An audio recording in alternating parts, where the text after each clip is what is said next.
The Game Boy Advance is host to a vast quantity of quality titles that many people may perhaps have never played due to the console's age now, but there are a surprising amount of gems on that handheld device, and Sonic the Hedgehog has a fair few entries of his own waiting to be played on there.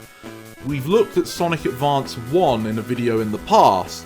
This was a return to form, so to speak, for Sonic the Hedgehog, for whilst the main series were now well into the 3D eras, the handheld Sonic Advance tried to bring back the more classic style of Sonic gameplay, but with a modern twist for the time. And in that video, we went over what it got right, what it perhaps fell short on, as well as just seeing what it had to offer. And overall, I felt like it was a positive experience. Sonic Advance 2, therefore, is the sequel, because if you got it right once, why not try to get it better the second time round?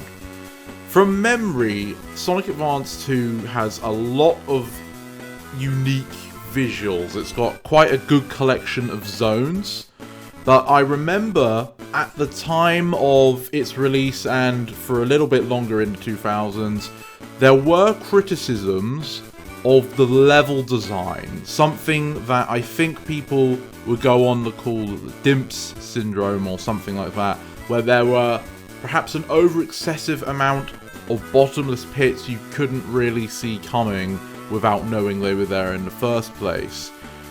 I played Sonic Advance 2 last out of the Advance trilogy. My first was with 3, then I played 1, and then 2 quite a bit later. So I went in not knowing much beyond the rumours that perhaps the level design was a little bit complicated. I did, however, have some familiarity with the early stages thanks to the Sonic Flash game that was around during that time as well, which itself perhaps could deserve a video in the future. But regardless, once I did play Sonic Advance 2, I think it was my least favourite at the time of all the Advance games I had played. I remember that the Chaos Emeralds was such a pain to collect. I did do it for at least one character, but Sonic Advance 2 wants you to collect the emeralds for every character, and that was a pain. So it was definitely my least favourite. Will that opinion change going back to it now after all this time has passed? I guess we'll find out. So let's take a look at what Sonic Advance 2 has to offer, and if it was an improvement over the first game. When you start Sonic Advance 2 for the first time, you will be offered various options to begin your adventure. Of these, the main scenario involves choosing to play as one of the main 4 characters and progressing through each zone in sequence until confronting the final boss. Standard procedure for this kind of Sonic game. Now, out of your 4 playable characters, you will be able to pick between Sonic himself, Tails, Knuckles, or newcomer Cream the Rabbit, though at the start of the game it will only be Sonic available, and you'll have to unlock the others by encountering them in a way similar to Sonic Adventure did. Sonic himself is the standard character. He controls the way you will expect from any sort of side-scrolling Sonic game. He's able to run, build speed fairly fast, and use that speed to access higher platforms through momentum, which can be further enhanced by using natural environments like ledges, or more artificial ones like springs and ramps. So, Sonic can jump, and then use the Insta-Shield as seen in Sonic the Hedgehog 3. An interesting thing about this Insta-Shield though, is if you use it whilst holding a direction and you're correctly above an opponent, Sonic will actually perform the homing attack, travelling directly to the nearest enemy, hitting them and bouncing up after the attack. This is something that I didn't even realise was in Sonic Advance 2 the first time I played this game. I must have missed it because if you're not in the right position, the instant shield will not do the homing attack.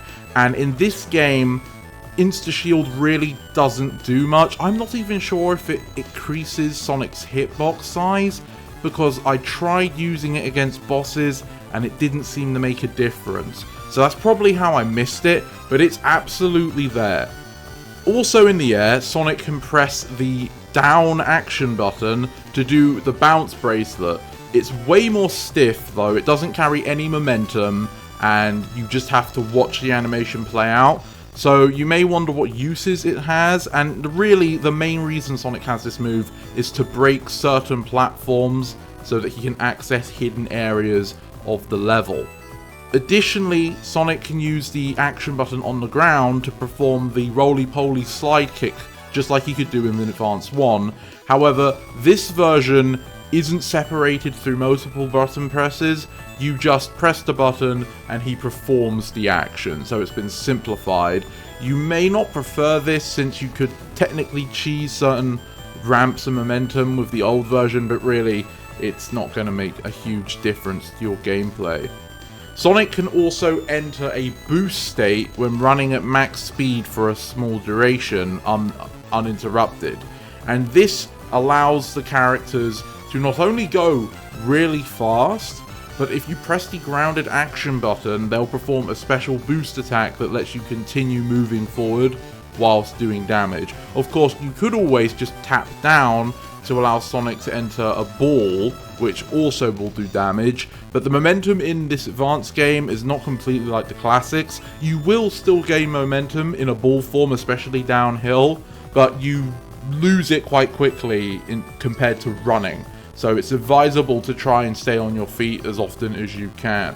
And speaking of curling into a ball, just like in the classics, Sonic can hold down and rev the jump button repeatedly to charge a spin dash to launch forward at a burst of speed from a standing location. Something some of you may have overlooked is that if you double tap forward in the air as Sonic, he'll actually perform an air dash, such as in the 3D games if you homing attack with no target to gain a boost of speed. And this is usable in all areas of the game, including the boss fights, and due to the way Sonic Advance 2 handles its boss fights, this move is uniquely incredibly useful for those encounters. The ramps that I mentioned before, that are scattered throughout certain levels, allow characters to use tricks. These tricks will become a staple in the series moving forward. You may recognize some from Sonic Generations as a more recent game, or even Sonic Frontiers with its own version of the tricks. In Advance 2, tricks are a way of getting just a little bit extra out of a jump. You can do a trick jump up, forward, down, and back, and each character will have a different type of trick jump based on the direction combination. With Sonic, he's got the most simple. Pressing up will spring him up a little bit higher, pressing down will cause him to use his bounce bracelet to maneuver, pressing back will cause him to flip backwards for a reposition, and pressing forward will let him do this spinning, flying kick that hurts enemies he collides with while shooting him in that direction. And of course, grinding is still a part of Advance 2. Sonic simply has to jump on at the beginning of the rail, and he'll be able to ride it down for the rest of the way.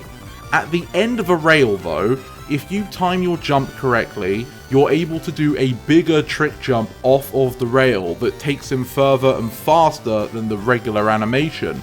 And this is a carryover from Sonic Adventure 2, which had a very similar mechanic at the end of rails.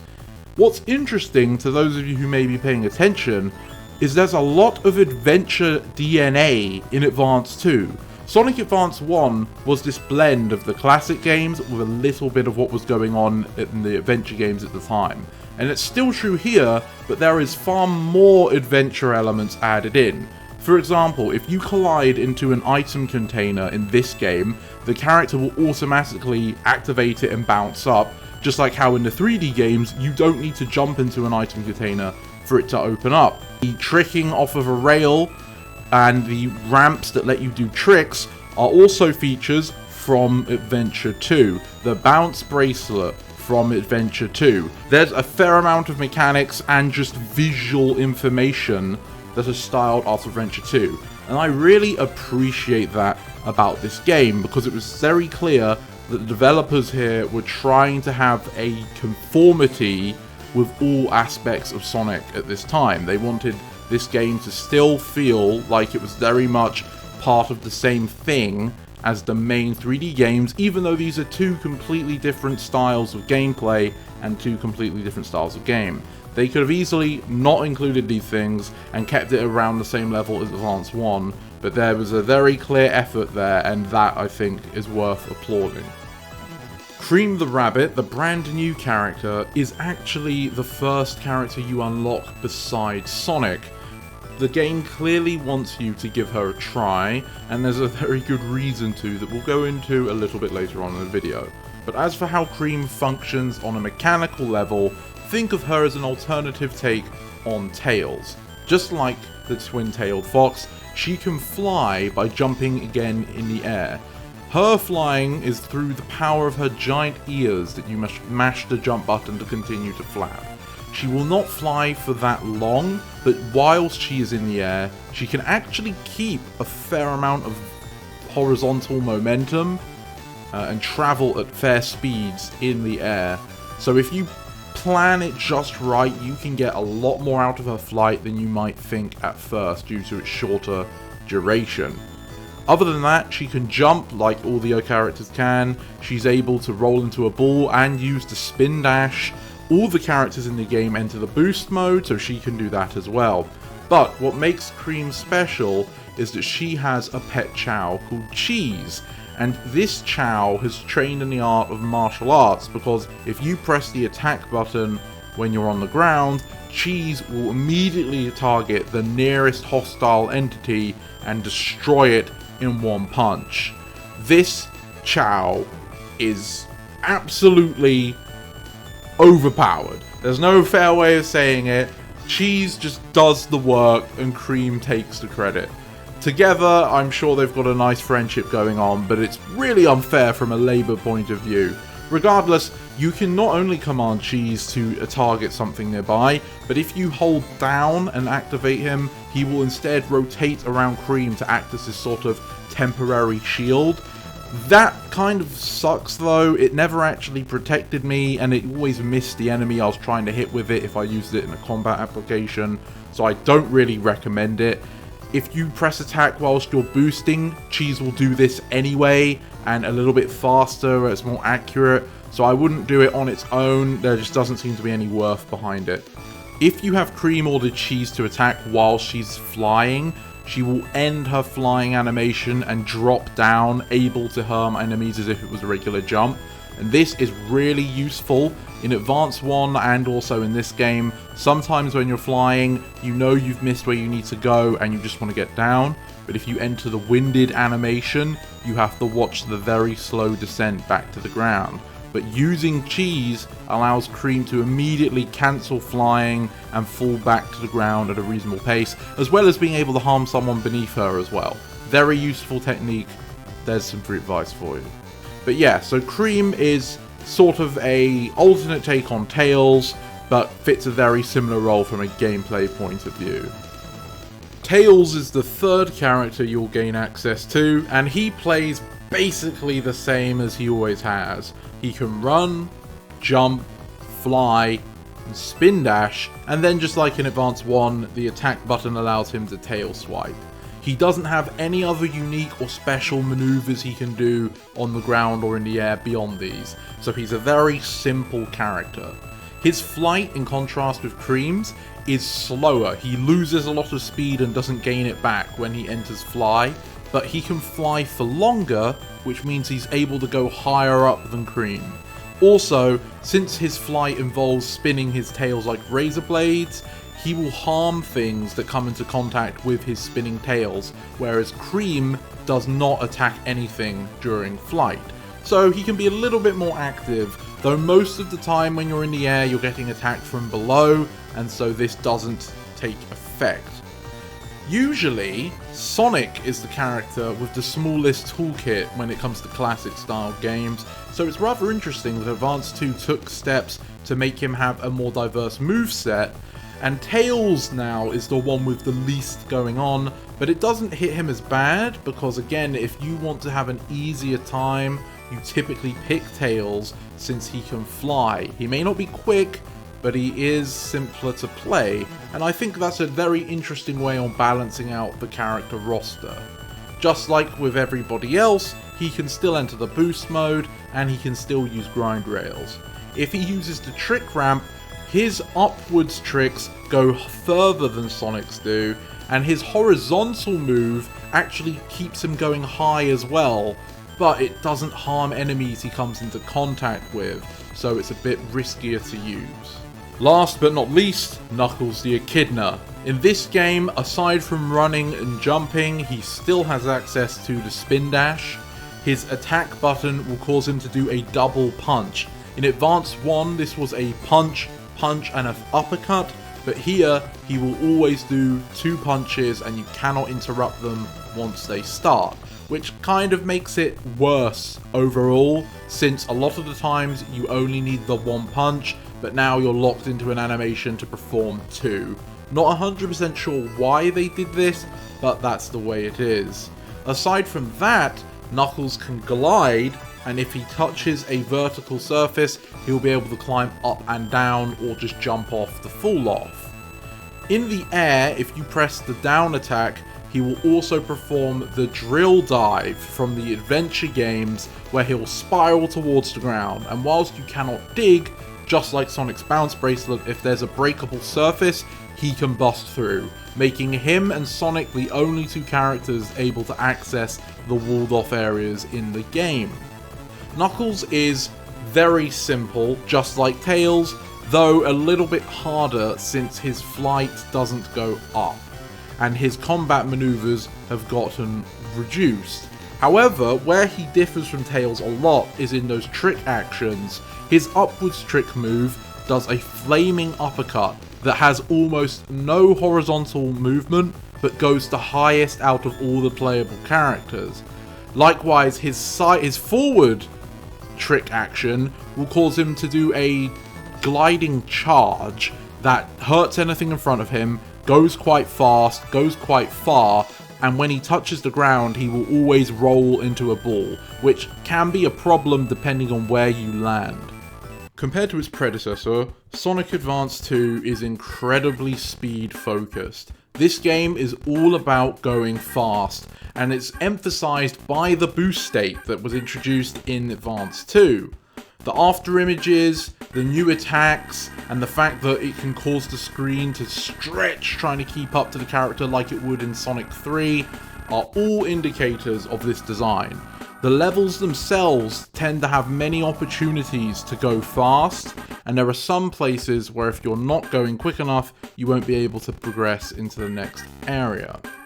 As for the levels you'll be playing through, Sonic Advance 2 provides 7 unique core zones to the gameplay experience, and each of these zones are divided into 2 acts. Compared to the predecessor Sonic Advance, which had to split its last 2 acts into full zones, bloating its number artificially, Sonic Advance 2 actually has more content. It has the full 7 zones, plus the final, plus the extra stuff. So there's more for you to enjoy, potentially, in this game. The first place you'll be visiting is the traditional grassy hills of the Sonic title, this time called Leaf Forest. It's a simple stage, there aren't too many environmental hazards, no bottomless pits I could find, and minimal amounts of enemy interference. The main thing this level does is help players get accustomed to the way Sonic Advance 2 works, which is mostly about high-speed platforming. There are many opportunities for your character to enter the boost mode with little obstacles in the way to prevent them from staying there. There are also clever sections on lower paths, which is presumed to be the places lower skilled players would end up in, where the boost is automatically put over water, and this informs you that if you're at boost speed, you can run across the surface of water. That doesn't come up that often in Sonic Advance 2, but it's a feature. Act 2 of Leaf Forest is surprisingly short compared to Act 1. Every time I played through it, I spent more time in the first act than the second act. but I presume that it's short because it's more about collecting the special stage stars, which I'll get into at a later point. The second zone in the game is Hot Crater. It's sort of a steampunk facility inside a volcanic core. Very unique as far as Sonic zone designs go. Pretty memorable, and it's got some fitting music to go with it. This zone tends to focus specifically on going as fast as you can, which caught me by surprise going through it for this video, as I wasn't expecting a speed-focused level to come at the beginning of the game, but the Hot Crater is all about the speed. So much so that the developers must have kept the Game Boy's small screen size in mind for these acts, because despite the fact that there are lots of different paths, with higher ones being harder to stay on, there are also plenty of opportunities to enter the boost mode with not a lot of enemies. And since the Game Boy screen is quite small, going to these hard platforming routes at the top of the level whilst in boost mode is already a challenge in and of itself. Having a bunch of enemies also popping around the corner to blindside you before you can react would just make it unfair. But because there are not a large quantity of enemies, you can actually maintain your speed for a fair amount of time in both of the acts. Act 2 specifically has even more opportunities to go fast, to the point where it can be hard to understand where you are and where you're going, but for the most part it works quite well. After this zone, you get to Music Plant, which is one of the most iconic stages of Sonic Advance 2. The entire zone is filled with musical instruments and memorabilia, and it has a bunch of unique sprite animations for the characters as they interact with these instruments, as well as unique sound effects, both of which only play or display in the Act 1 and 2 of Music Plant and nowhere else in the game. So it has a lot of innate character built in just by that, and by traversing the level, you're going to be hearing a bunch of unique sounds. There are some bottomless pits in these zones, but for the most part I felt like in Music Plant, if I fell in a bottomless pit, it was because I was being reckless. There are plenty of different pathways, and a lot of them require some quick reaction if you want to get to the top, but all of them remain challenging enough with skillful platforming regardless. So Music Plant Zone 3 is a standout for this game. Zone 4 is Ice Paradise Zone. It's the ice level for the game, and it's got a unique spin, I think, on some of the generic theming you would typically associate with ice levels. For me, I see it as an industrial residential complex that meets with some sort of snowy mountain wilderness. I can't nail it down specifically, but the environment in the back and the level itself just makes me think of a place where people live that's a bit between nature and developed area. You'll be going over both rocks, snow, and metallic structures, so that's where I come to that conclusion from. But as for what you'll be doing in the level, it's pretty standard. There are a few bottomless pits, and there are some unique enemies like the penguins, which if you try to attack them face on, even as a ball, you will take damage instead of the enemy being destroyed. There's also a slide set piece that works like the grind rails, except that your character can get back on them at any point rather than falling through them after the beginning.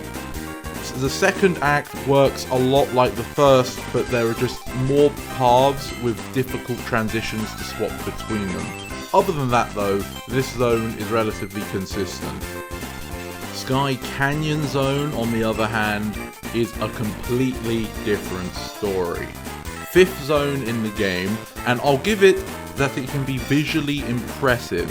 The stage makes great use of having this cloud layer in the atmosphere crest the playable surface, giving you a real sense of the height you're in when you play this zone. Unfortunately though, this is the level that I always thought about when I would look back at Advance 2 and think, I remember this game has a lot of bottomless pits and unfair level design. And coming back to the game for this video, I quickly remembered why this level caused me to believe this.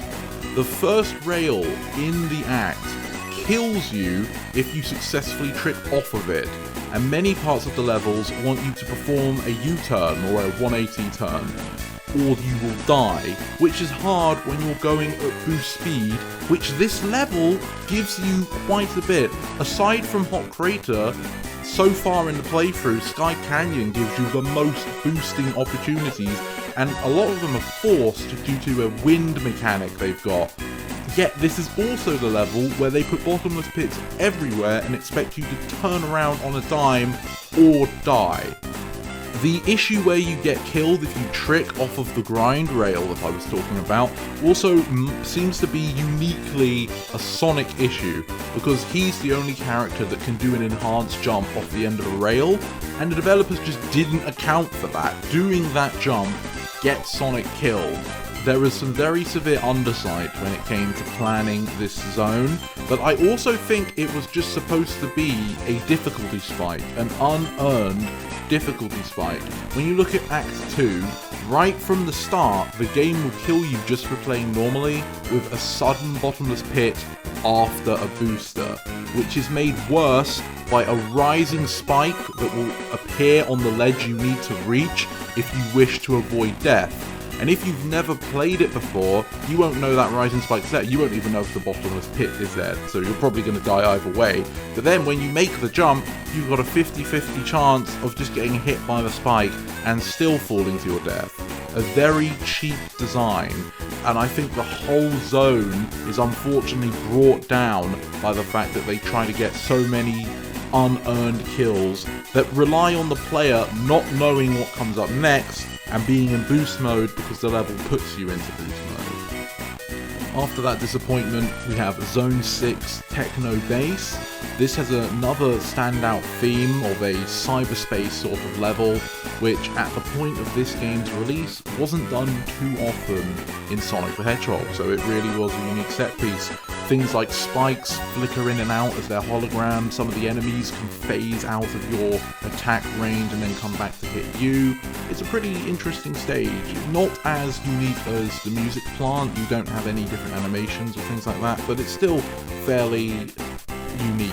It's got a surprisingly decent length to it. The first act lasts quite a long time, so you're definitely getting a lot out of it, and as most of these later levels, it has split pathways, so you can play it differently on repeated playthroughs. There is one pretty cheap bottomless pit near the end of the level, which is hard to avoid if you don't know it's coming, but maybe you'll lose one life there, but you'll manage, it's not the worst. Act 2 unfortunately uses its bottomless pits in places where the player is likely to die, and it's reminiscent of the previous zone in that way. So, unfortunately, overall, Techno Bass, whilst got an interesting look to it, Act 2 is not the best, and Act 1 is fair enough. After this, you have Egg Utopia Zone, which is the final zone before boss rushes and extra content and things like that. And it calls to a certain trend we seem to have had in the 2000s where most Sonic games ended in space. I don't even think that's necessarily a negative thing, it was just a trend that they mostly stuck to. Regardless, the level clearly encourages not holding right mindlessly, because there's some interesting sections where you can go left if you find them to progress through the stage. However, it also likes putting obstacles that the player will have no way to respond to on their first go, which loses some goodwill from me, because especially at the end of the game, your lives are dwindling, and every cheap death puts you closer to a game over and having to start from the beginning of the zone, which can get really frustrating when they're unfair.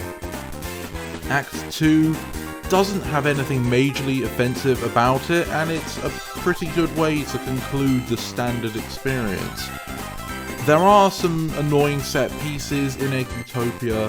For example, there's this part where you're on a grind rail in space, and the issue of the Game Boy Advance screen being small comes right back from Advance 1, because you don't know if there's anything below you, you don't know if there's anything above you, and you're uncertain of what's coming up in front of you. But since it is a grind rail, you would assume the game's going to put you where you need to be.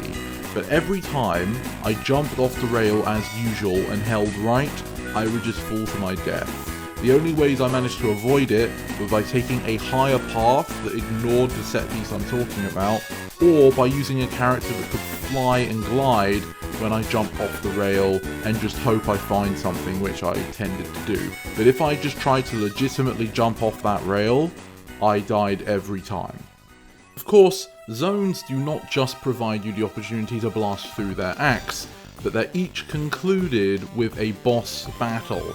And Sonic Advance 2 takes a rather unique take on the concept. In this title, all the boss fights, bar the final one, requires the player to be constantly on the move. So you can call these running boss fights. Your character must keep their momentum up if you want to even get near the boss, let alone hit them consecutively. And if you fall behind, you're going to be dragged by the end of the screen, completely unable to attack the boss. This is an interesting idea on paper. Sonic is obviously known for speed, and Advance 2 has so many different aspects oriented around promoting speed in its own gameplay for the zones, so it makes sense to see why they thought it would be a nice inclusion to have the bosses also require speed. In practice, this can make some moves completely useless. For instance, Tails and Knuckles trying to fly or glide is a completely pointless move. Whichever you use, they're going to just fall back to the end of the screen because neither option is as fast as running, and the boss battle requires you to be running at your top speed to do anything. So characters whose advantages are ulterior movement have more of a penalty in the boss fights, making Sonic one of the better characters to use when talking about boss fights. The first boss you will encounter in Leaf Forest is an egg hammer starting fight, just like how Advance 1 did it. This time, of course, it's on the move, so you're going to need to pursue it. The pattern is very simple. It has two different ranges it can strike the hammer with, so you just need to watch where it's going to go and make sure you're not stood in the way and hit the boss. It's as simple as it can get, but I will say there's an annoying snag where sometimes the hammer on its way back to reset will still deal damage to you when you jump to hit the boss, and the issue is the hammer is gigantic, so you will bump into that thing even though you're not aiming for it, and it shouldn't have been an issue, but someone must have left an active hitbox on it or something, because it will hit you and then you just have to wait even longer to strike the boss again. Hot Crater has a turret boss, sort of a reverse tank that shoots bombs at you. It has two variations. It can do a higher shot or a lower shot. So again, much like with the hammer, just try and figure out which one it's going to be and make sure you're not there when it happens. It shoots the shots in regular intervals that you'll learn the timing of just by playing, so as long as you're watching where the turret is pointing, you'll figure out which shot it's going to be, and you can plan accordingly. Once you deal enough damage though, the turret completely breaks, and it starts shooting bombs at a fire rate, and there is no longer a turret to forecast where it's going to be. So you just have to anticipate the timing between shots and make sure you're out of range of any of them, or you're far back enough to react. But if you're hanging back, you're going to have less opportunities to strike the boss. This is also the first boss where you might start encountering a very annoying issue that never goes away with the arenas here. They are straight lines, except every so often there'll be an incline up and an incline down. That seems like the most minor detail, but I assure you, in some of these boss fights, including this one, those inclines can completely screw you over. If you jump, but the jump ends up being on that incline, your character will shoot far up in the air, completely messing up any timing you were doing to get a hit in or avoid a certain maneuver. Likewise, if you jump on the downwards incline, you'll shoot further than you intended, usually into something harmful. And on top of this, just by having that height elevation difference, if you jump and the boss has changed their height in relation to you, again, same thing can happen. It's very frustrating. It may not sound it, and it might not look it on the gameplay, but trust me, especially later on, you're going to loathe that the stages change like that. Music Plant's boss fight is this strange platforming challenge where the boss itself has 3 spinning discs of spikes that it will send forth, and you need to use them to climb up and hit the main target. The issue is that the hitbox detection on these is terrible. If you're even slightly off on your jump, Sonic will just take damage and fly right to the left of the screen. If you're on your way to jump and the platform moves at the wrong moment, it will just take your jump away and you'll fall down and get nothing. When you're near the target you need to hit, the spikes have no hitbox until they are pushed forward, so you could randomly 1 minute be fine, and then the next second you take damage before you got to do whatever it was you wanted to do. And what makes it worse is that these platforms can get turrets that appear from up or below that shoot something at you, and there can be 3 of these turrets out at one time. And there's also no indication that you can jump through the middle of the platform and take no damage, because that's something you can do. You could, just like a Mario game, if you're under the platform in the center, you can jump through it and land on top. Every other interaction you have with these platforms would lead you to believe that is not going to work, and the only way to do so is to jump on from the sides. All in all, this boss fight isn't egregious, but I wouldn't call it great either. You're really just waiting for the platforms to line up, and even when they do, you'll have to check, is there a turret shooting it? Is it next to another platform that's moved out? And if the answer is yes, then even though it's your opening, you just have to stand there and wait. And that's a problem these bosses have. It's kind of ironic. Advance 2 really wants to push speed, but a lot of the way the bosses are designed, you end up just having to sit there and wait until the perfect moment when you can get your one hit in, and then you must sit there and wait again. And so these fights can actually become very slow and drawn out. One boss that lives up to that description would be the one in Ice Paradise Zone. This is very simple. There is a bomber at the very far side of the screen, dropping bombs in intervals.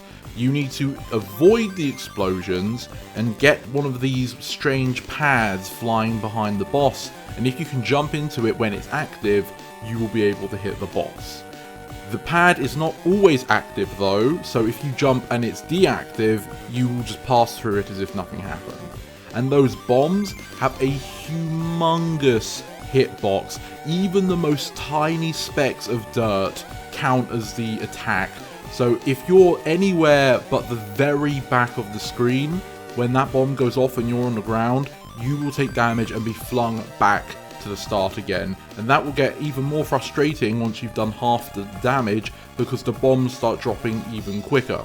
Now, this boss can actually be mastered quite easily once you understand the size and the timing of the bomb, because standing closer to it gives you more of an opportunity to avoid the biggest part of the explosion, and so as long as you can keep up the rhythm with your jumps, you'll be able to avoid the bombs, wait for the pad to appear, hit the boss. The issue though is whenever those inclines or declines in the terrain occur, it will completely throw off your movement and you'll have to start from the far side of the screen again. So this boss can be mastered, but even then the platform you're running on gets in the way. Then we have the 5th boss of the game in Sky Canyon, the giant wheel. This boss is the worst boss in the game, and it is one of the worst boss fights I've ever had to play. It is so cheap, just like the zone it's in. It feels like it was designed specifically to drain players' lives and force them to replay the zone over and over again to extend the playtime of Sonic Advance 2. Because keep in mind, it's already in Sky Canyon that does the same thing. It drains your lives if you're new, and then you just barely make it to this boss fight, and every time you perish, you have to not only try the boss again, but first you must try Act 1 and 2 of Sky Canyon. So I can imagine that this is where a lot of people stopped playing the game, and I don't blame them. It's absolutely horrendous. The way it works is this wheel has 3 objects: a slapping hand, a laser turret, and your enemy. The enemy and the laser turret can be hit. The turret will blow up pretty fast. Meanwhile, the enemy is there until you win the boss. But the real danger here is that hand. For a start, it's huge, and just touching it will harm your character. Secondly, its main attack, it will pull its hand back and then stretch it forward to wherever you currently are. I think the only place you can go where it won't hit you is at the very far side of the screen. Now, you can jump it, and you can bait it to attack a certain position and run ahead so it will miss. It doesn't track you or anything like that, but it is a big hand, so you need to give it some respect. The issue is if you get hit too close to the palm of the hand, you will die instantly, no matter how many rings you have. Instant death in one hit. No other boss, by the way, does this. Just randomly in the middle of the game, this boss has a move that will instantly kill you. And it's unclear if you're going to be too close to the palm or not until it hits you. Furthermore, just getting hit regularly is still annoying since it sends you flying back, and this hand makes this small little wave effect after it slaps. And those waves, just like the bombs in the boss before, are treated as the full-on attack, which will also send you back. And on top of this, because the hand is always counted as a dangerous object, you might wait for the slap, run in to get your hit, but its slow retraction means you can't hit the boss because the hand is covering it and you will take damage. The hand is just the most infuriating thing. That turret doesn't really matter, you'll destroy it no time even on your first attempt, but the hand is going to keep you down. It can do an annoying move where it starts jingling about as trying to block you, which is all well and good, but by the time it's finished doing that, the target you're trying to hit has probably rotated so high that you have to wait a full rotation for your next chance, and then the hand's going to be ready by then anyway. Each of these segments have spikes under them, but since you can only hurt the bosses with a jump from above, it means that you have a very narrow window to make your attack, otherwise you'll either get hit by a hazard or hit by those spikes. Once you destroy the turret, the positions of the target in the hand change to be parallel to one another, which continues to make it hard to hit the boss since the hand is most likely going to cover any openings. So you just have to wait once again for that perfect moment to go in, which might take a while depending on what the hand decides to do. The hand even has another move I think it only starts using halfway through, where it just spins itself from top to bottom. This attack will also instantly kill you if you're stood in the wrong spot, which is also hard to determine based on the animation alone. So it's got 2 attacks that can instantly kill you and make you either redo the boss or the entire zone. The hand is often off screen at the second phase, making it hard to tell what it's even doing, which is just another element. Now this boss, like many others, can be mastered, and by the 3rd time or 4th time I battled it, I was able to do it in a relatively quick go, which I think was 2 minutes and 40 seconds or something, because even though at that point I was dodging everything, I still just had to wait sometimes for the opportunity. This fight is absolutely terrible, and I don't blame you if you stop playing the game here, because there is nothing good about it. One tip though for fighting this boss is if you have a character that can do a strike like Tails' tail swipe or Knuckles' double punch, you'll have a way quicker time targeting the weak spots of this boss by running up to their side and pressing the button. These attacks will send you right to the back of the screen since it causes your character to stop moving, but just before it does, it will be able to hit further into the enemy than a jump can, allowing you to hit the boss even when you're not on top of them. And because of the spikes and the hand and all the other hazards I mentioned, this is the fastest and most reliable way to get hits in if you have a character that can take advantage of this. The boss for Techno Base is a triple platform that rotates around the central target, and you need to use the platforms to get high enough in order to land on top of the target to deal damage. The elements of this fight that are frustrating are all of it. The whole boss fight is an annoying gauntlet of bad collision detection and spamming moves. The way it works is every so often you'll hear a sound cue, and some of the platforms will light up, indicating they're about to become a hazard. The silver platforms simply rotate really fast and you will fall through them whilst this happens. The golden platforms will raise up a platform of spikes, which naturally you do not want to stand upon. So the idea is you watch for what platforms are active, avoid those, and use the regular ones to hit the boss. The issue is that these platforms can be activated in any order, any frequency, for a varying amount of time, with little cooldown in between activation. So what often happens is you're waiting and waiting and waiting and waiting, and you just don't get a good opportunity. Annoying things can also occur just with the way the boss is designed. If you try jumping off a platform right as it's spinning, you'll lose your jump. If you try to jump onto the platform and there's an altitude change in the terrain, you'll probably miss. If you hit any part of the boss target that isn't the top glass dome, you will be bounced back. You won't take any damage, but you will be bounced back to the end of the screen. And this happens more often than it should. They shouldn't have had anything there. If you miss, you simply miss and keep playing. But that bouncing back mechanic frustrates me to no end because it activates all the time.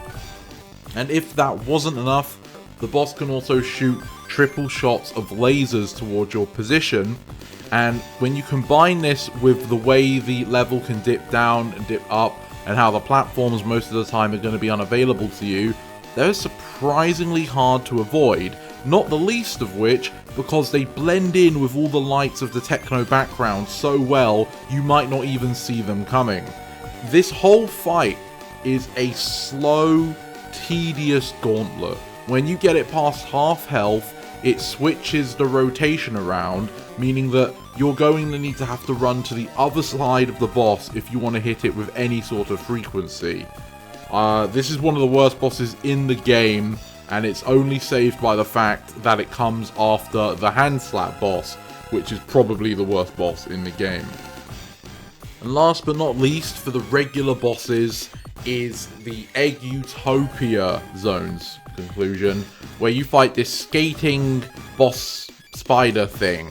The way it works is it can be on the ceiling or on the floor, and whichever one it's not on, it will shoot a missile that blows up and covers the entire section. It can be jumped with good timing, but the main way you're supposed to avoid this is by changing your gravity.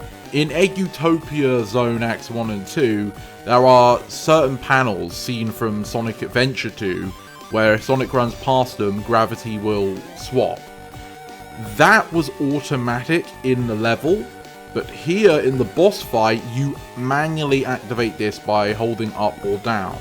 And that's probably my major criticism for the boss fight, that your entire main method of avoiding damage and hitting the boss relies on a mechanic that is not foreshadowed and not explained. You just have to figure it out.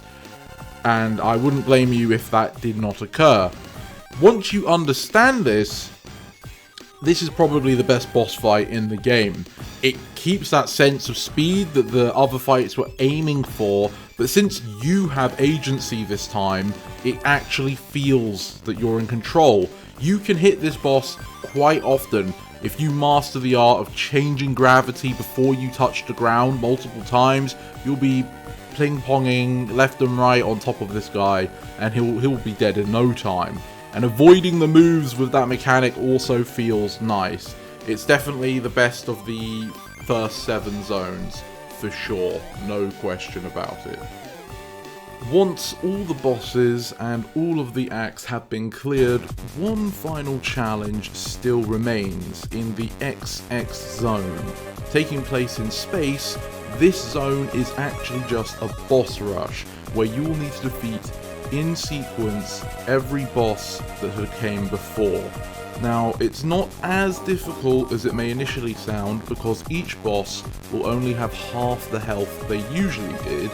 You'll get plenty of rings, and if you do lose a life, you will start back up at the boss you had currently reached. Though if you are to game over, you will have to do the boss rush from the beginning all over again. This is okay. It's an ulterior take on how Advance 1 did a collection of boss fights, but it's ultimately not too bad. The real issue though is that the annoying bosses with the hand from the Sky Canyon zone and the one after that with the rotating platforms could possibly drain your lives and get that game over, initiating the restart. The hitboxes, the platforms changing height, the hand instant killing you, all of the issues I've already brought up have a second chance to really get in your way. But once you do surmount all of the bosses a second time, you will find yourself at the first boss fight of the game where you're not constantly moving. This last boss may appear to be intimidating, but it's amongst the easiest in the entire game. Your goal is to hit the head enough times to destroy it, and it has two arms it can detach and attack with, but they can also be damaged and destroyed separately from the main boss itself. The only other attack the boss can do is fire a laser beam at head height, and then the platforms will occasionally move up to try and squish you into a row of spikes above you and misplace your positioning. However, if you just stand to the left of the center platform, the punches can't hit you, and obviously the laser beam will never be able to hit you. So, like with many of the other bosses in this game, you can just wait it out. It will be slow, but it's doable and ridiculously easy for a last boss fight in a game. Another thing to take note of is that when you're attacking the hands, you can hit the one that sticks out more before it attacks, but no matter what you do, you will be unable to harm the other one without taking damage yourself. And I tried all sorts of ways of doing it faster, but if you're a character that can't fly, you're best off just hanging back by that second platform and waiting for your chance to strike. So the bosses as a overall look aren't too great. There's maybe 3 that are decent, with 1 I would consider actually good. They were going for a theme of speed, but I think it was not worth the cost in terms of how it affected the gameplay. And there's one element I've refrained to talk about until right now, which completely trivializes all the bosses, and that's Cream the Rabbit. You'll remember that her attack involves using cheese to chow to strike an enemy.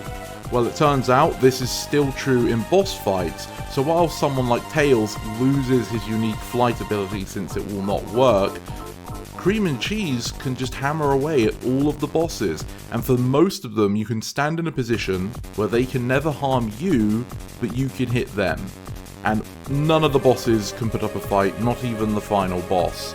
Usually, I would be critical of this inclusion, but by the time I got to Cream's playthrough, I was so fed up with these boss fights that I didn't care, and I just abused the heck out of them, and yeah, it felt good. It felt good. I would recommend, if you're going to play this game once, to play it as Cream the Rabbit. It won't fix the issues with the level design once you get past the halfway mark.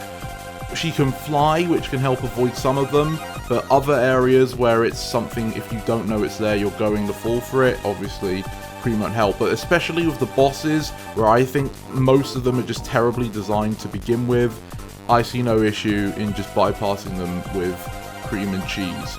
If you don't want to completely trivialize the boss fights though, the character I would next recommend is actually Sonic the Hedgehog, which is surprising for me since in Advance 1, Sonic was probably the second hardest character to play the game with. But in my opinion, having the ability to air dash during boss fights to gain distance, and the fact that Sonic just has the most moves in general, really help his character and you playing as him. Now, all of these levels and boss battles are very loosely threaded together with a paper-thin story. The gist is that Sonic is chasing after Eggman once again, but this time it's because he's captured this strange girl, which is Cream the Rabbit. Sonic frees Cream, and Cream mentions that her mother's been captured, and so Sonic's gonna go off, but Cream also decides she needs to do something, and she goes off. And then later in the music plant, you see that Eggman has captured Tails, and once you beat the boss, Tails is on board. And then last, it's Knuckles on the hand slap boss, and he's actually fighting Sonic. And once you beat the boss, turns out Knuckles somehow got tricked again, and then Knuckles wants to get revenge for being tricked, so he's also on board, and that's the story. You beat up Eggman in space, everything blows up, you free animals, and you pose for the camera, and if you're Cream specifically, you've also saved your mother. I don't know if that means the vanilla dies on the other people's playthroughs, who knows. It's not a huge story, and it's only expanded a slight bit when you complete the actual true ending of the game. But in order to get to that true ending, you're going to need to collect all 7 Chaos Emeralds. And this is another downside to Sonic Advance 2. I was not a fan of the special stages in Advance 1, but at the very least, once you've beaten the game, you could farm out the Chaos Emeralds, and it wouldn't take you too long.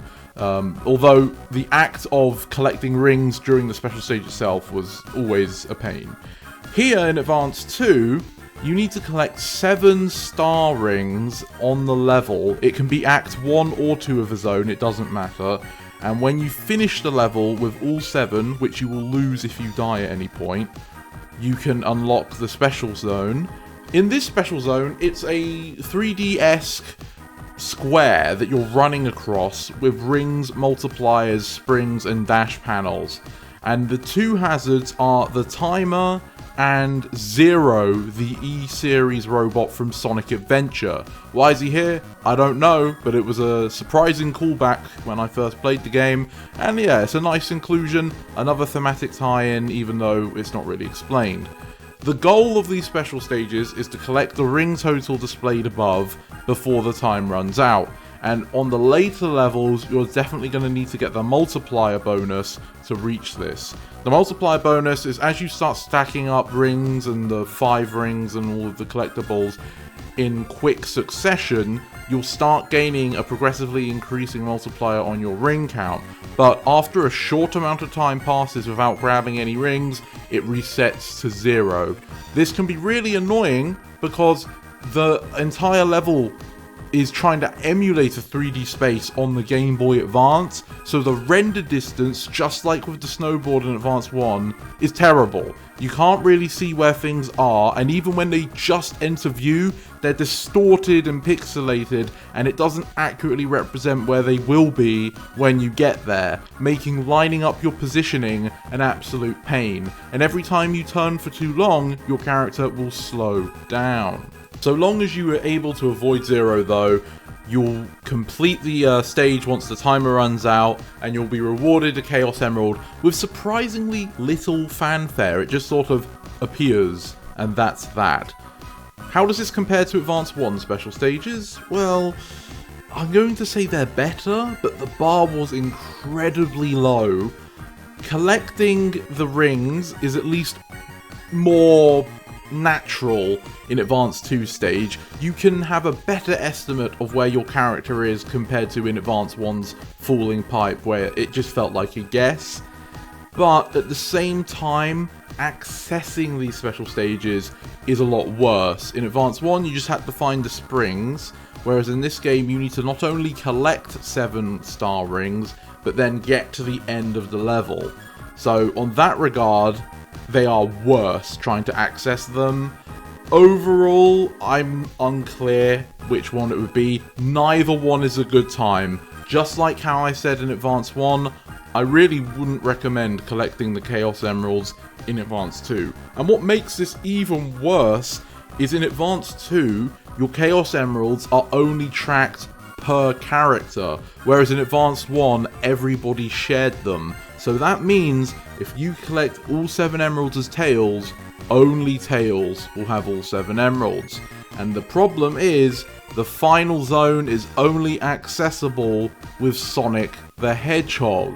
So if you collected it as anybody else, like I did in my original playthrough, you're still not going to unlock the true ending anyway.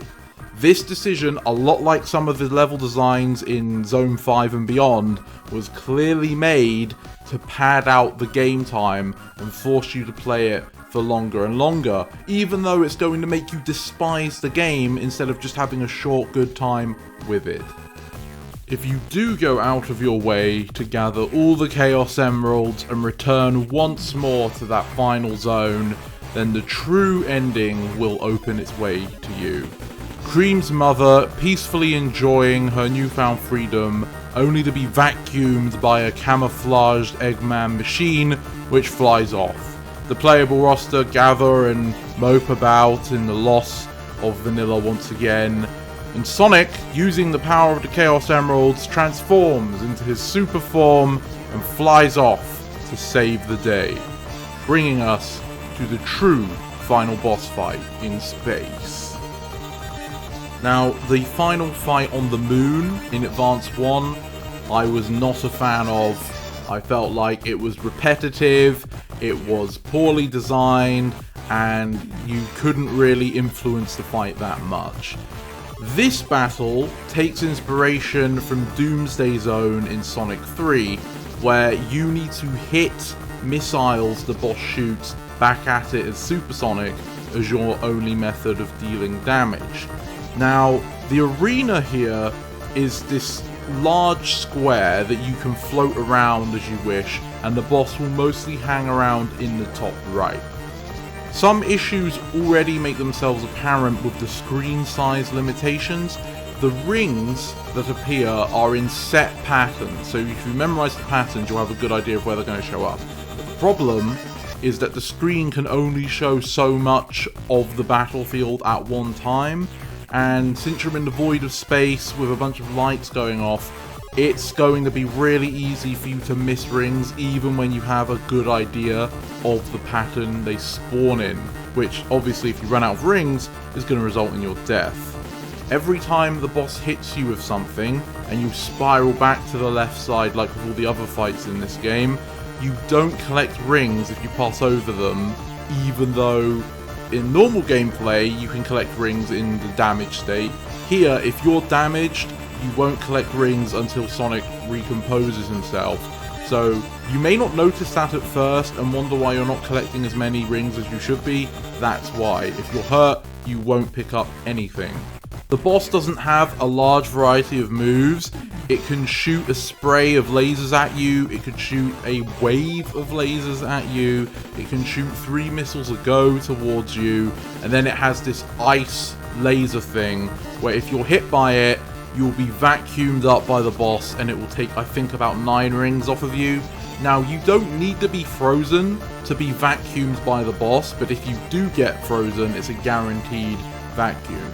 And what's annoying is, let's say the boss uses the vacuum, but you didn't get frozen, it immediately brings in any of the missiles currently on screen. So if you were going to try and hit the boss, now you just have to wait even longer, but waiting in supersonic levels has a much higher penalty than normal.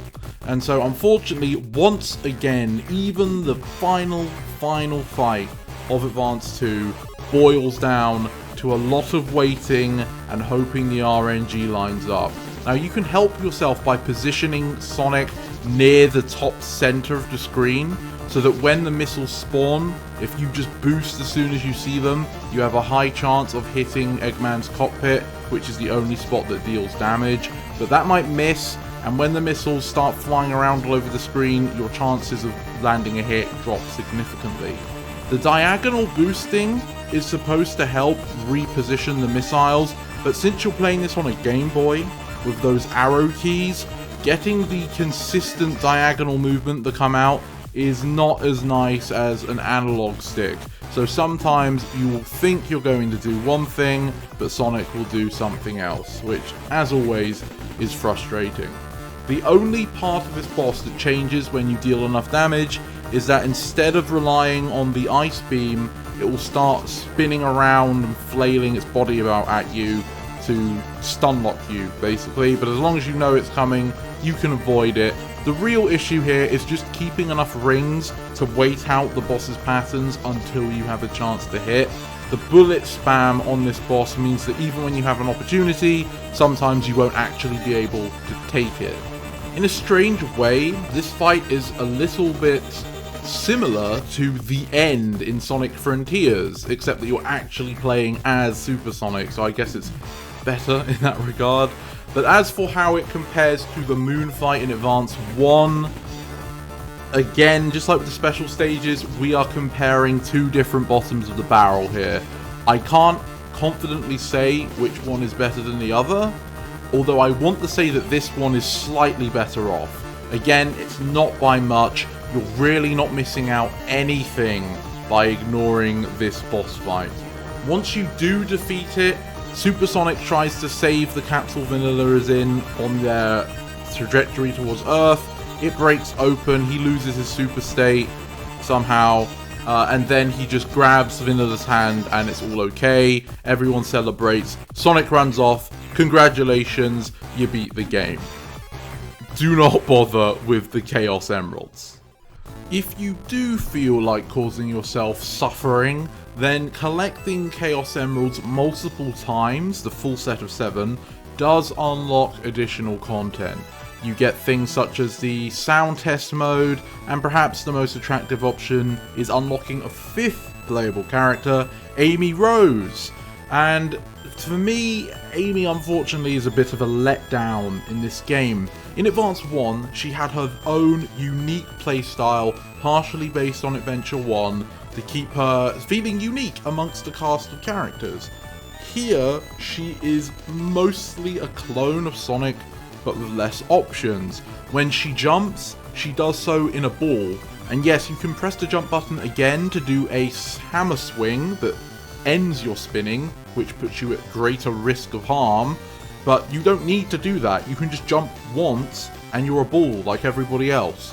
When you hold down and mash the jump button, she doesn't look like she's in a spin dash, but as soon as you let go, she's immediately curled into a ball, so it's effectively a spin dash. And the only other move she has is her hammer swing and her hammer ground pound thing that she had in Advance 1. And that's it. Everything else is the same as all the other characters. So, yeah, you get to play as a skin of Amy, I suppose, if you just really like the character. But on a gameplay and mechanical level, she has lost all the things that made her unique. So it is a really shallow reward, in my opinion. And overall, I just wouldn't waste your time collecting the Chaos Emeralds in the first place. Whilst I may have been going a little bit hard on the game in some instances here, there is definitely applause required for the sprites, the animations, the music, and the presentation of Sonic Advance 2. Whatever else it might be, it's definitely been produced to a high level of quality. The amount of different animations each character has, and some of them only for a single zone, is frankly astonishing. There's a lot of detail that's been put into these, and they're animated very smoothly. There's a reason why a lot of fan animations have used the sprites from the Advance series, and Advance 2 contributes quite a few unique ones to the cause. The music as well is fantastic. I think the Game Boy Advance actually has a really nice collection of sound tunes on its sound chip, and this game puts that to use. You've got things like Hot Crater with that peppy, upbeat music. You've got the music plant, very funky. The final boss, the true final boss, very intense sounding music. Great collection, recognizable themes, just like the visuals of the zones themselves. There's definitely a high standard of production on Advance 2, and that is a plus for the game. And here we are at last, at the very end of my retrospective for Sonic Advance 2. It went on for quite some time, didn't it? It always happens this way, regardless of my intent to avoid prattling on forever. But I wanted to be thorough. And now that we have looked at everything relevant to this game, what are my final thoughts? Going into this, I would remember that Advance 2 had a reputation of being bottom pit heavy and perhaps a little bit unfair. And coming out of it, my opinion on that has remained, or in fact it's been reaffirmed. There are numerous design choices clearly made to keep the game going artificially. Whether that was their intent or not, it's how it's played out, and it's Sour's experience for me. If I were to recommend Advance 2, I would say play up till the 4th zone, Ice Paradise, and play it as anyone you want. And then if you get annoyed at Sky Canyon, and especially its boss, maybe just stop there. If you really want to go beyond that point, I would recommend just play it as Cream. And I definitely would not recommend the Chaos Emerald. It's not worth your time. How does this game stack up compared to Advance 1? This game has a lot more content. Or a little bit more content. There's more here to do. But that doesn't mean it's better. There's more here, but more of it is bad, in my opinion. And so for that reason, I would still recommend Advance 1 over Advance 2. Advance 2, special stages aren't anything to write home about. The true final boss is nothing to write home about. Yes, you've got one extra playable character in Amy, but she's really a watered down Sonic in this game, and you have to collect all the emeralds just to play as her. So it's not really a reward there. There's Time Attack, but the first game had that. Tiny Chow Garden, but the first game had that too.